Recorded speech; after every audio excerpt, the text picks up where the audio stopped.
Hello viewers, আসসালামু আলাইকুম। নুরায়া kitchen and vlog চ্যানেলে তোমাদের সকলকে জানাই স্বাগত। আশা করি তোমরা সকলেই ভালো আছো, আমিও আলহামদুলিল্লাহ ভালো আছি। তো আবার হাজির হয়ে গেছি আর একটা রেসিপি নিয়ে। তো আজকে আমি তোমাদেরকে কিভাবে টমেটোর এত সুন্দর প্লাস্টিক চাটনি করতে হয় সেটা বানিয়ে দেখাবো। তো চলো দেরি না করে এই দুর্দান্ত চাটনির রেসিপিটা তোমাদের সঙ্গে আগে শেয়ার করে নিই। আর একটা কথা বলি, যদি আমার চ্যানেলের রেসিপি তোমাদের একটুও ভালো লেগে থাকে তো অবশ্যই আমার চ্যানেলটার পাশে থেকো, আমাকে সাপোর্ট করো, আমার চ্যানেলটা সাবস্ক্রাইব করো, লাইক কমেন্ট শেয়ার করো। তো ঠিক আছে, চলো দেরি না করে রেসিপিটা শেয়ার করি। চলো চলো বন্ধুরা, দেরি না করে রেসিপিটা শুরু করে দিচ্ছি। তো দেখো, গ্যাসের উপরে আমি এখন কড়াই বসিয়ে দিয়েছি, আর কড়াইয়ে দিয়ে দেবো আমি সাদা তেল। তো তোমরা এটা সাদা তেলে করবে, সর্ষের তেলে করবে না। তো কড়াইটা যেহেতু আমার গরম ছিল তাই তেলটাও কিন্তু গরমই হয়ে গেছে, এটা গরম হতে দেওয়ার কোনো ব্যাপার নেই। দেখো, এখানে দিয়ে দেবো আমি হাফ চামচ মতো পাঁচফোড়ন। তো হাফ চামচ মতো পাঁচফোড়ন এখানে আমি দিয়ে দিলাম। এখানে আমি কোনো পেঁয়াজ আদা রসুনের ব্যবহার করব না, শুধুমাত্র এখানে একটা পাঁচফোড়ন। আর তোমরা এখানে গোটা শুকনো লঙ্কাটা ব্যবহার করবে। তো আমি যেহেতু বাচ্চার কারণে শুকনো লঙ্কা এখানে দিচ্ছি না, তো তোমরা কিন্তু অবশ্যই গোটা শুকনো লঙ্কা এখানে ব্যবহার করবে। আর এই দেখো, কেটে নিয়েছি টমেটো। তো টমেটোগুলো এখন আমি দিয়ে দেবো। গ্যাসের আঁচটাকে কমিয়ে দিয়েছি।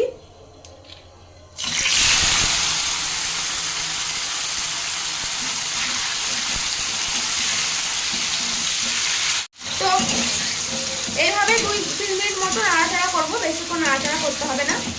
তো কিছুক্ষণ এখানে এভাবে 2-3 মিনিট মতো নাড়াচাড়া করে নেওয়ার পর এখন দিয়ে দেবো আমি এখানে লবণ। তো খুব বেশি লবণ নয়, কিন্তু একটু লবণ দিলে পরে টেস্টটা ভালো হবে চাটনির। এবার কিন্তু আমি একটা মিষ্টি চাটনি করব, খুব সহজভাবে, খুব অল্প কিছু উপকরণ দিয়ে, খুব সুন্দর। এটা আমার মায়ের কাছ থেকে শেখা, এই চাটনিটা আমার মামনি করে, খুব সুন্দর হয়, টেস্টি হয়। তো এই দেখো, দিয়ে দিলাম লবণ সামান্য।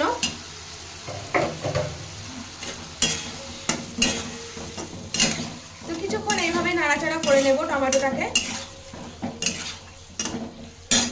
আমি এটাকে 5 মিনিট মতো ঢাকা দিয়ে ঢেকে দিচ্ছি, যাতে টমেটোগুলো নরম হয়ে যায়। তো চলো এখন গ্যাসের আঁচটাকে কমিয়ে দিয়ে 5 মিনিট করে ঢেকে দিয়ে 5 মিনিট পর তোমাদের সামনে আবার আসছি। বন্ধুরা, 5 মিনিট হয়ে গেছে, এখন ঢাকনাটা খুলে দেখে নিচ্ছি।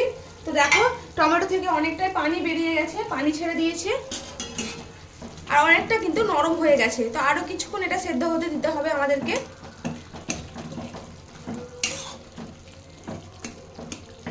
তো এইভাবে আমরা খুন্তি দিয়ে এটাকে একটু ভেঙে ভেঙে দিলে তাড়াতাড়ি সেদ্ধ হতে সুবিধা হবে বেশি। তো চেপে চেপে এইভাবে খুন্তি দিয়ে আমরা টমেটোগুলোকে ভেঙে দেবো।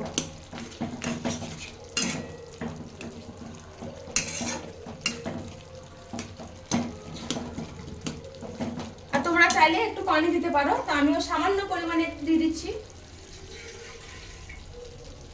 তো হাফ কাপ মতো এখানে আমি দিয়ে দিলাম পানি। এবার সেদ্ধটা একটু বেশি ভালো করে হবে। তো চলো আবার 5 মিনিটের জন্য এটাকে আমি ঢাকা দিয়ে রেখে দিলাম। তো দেখো বন্ধুরা, চাটনি আমার একদম রেডি হয়ে গেছে। আর কালারটা দেখতেই পাচ্ছ যে কতটা সুন্দর হয়েছে, একদম দুর্দান্ত হয়েছে। দেখো, বিনা হলুদ দিয়ে কিন্তু চাটনির কালারটা খুব সুন্দর এসছে। তো গ্যাসটাকে অফ করে দিলাম। আর চাটনিটা কেমন হয়েছে অবশ্যই তোমরা আমাকে কমেন্টে জানাবে, ট্রাই করবে বাড়িতে, কমেন্টে আমাকে জানাবে কেমন হয়েছিল। তো আজকের মতো রেসিপিটা আমি এই পর্যন্তই। আবার ইনশাল্লাহ নতুন একটা রেসিপি নিয়ে তোমাদের সামনে হাজির হয়ে যাব। তো যদি ভালো লাগে আমার চ্যানেলের রেসিপি তো অবশ্যই চ্যানেলটা সাবস্ক্রাইব করে দিও, পাশে থাকা বেল আইকনটি টিপে অল বাটনটি প্রেস করে দিও। তো ঠিক আছে, আজকের মতো এই পর্যন্ত। ইনশাল্লাহ আবার নতুন একটা রেসিপি নিয়ে তোমাদের সঙ্গে কথা হবে। সবাই ভালো থেকো, সুস্থ থেকো, খুদা হাফিজ, আসসালামু আলাইকুম।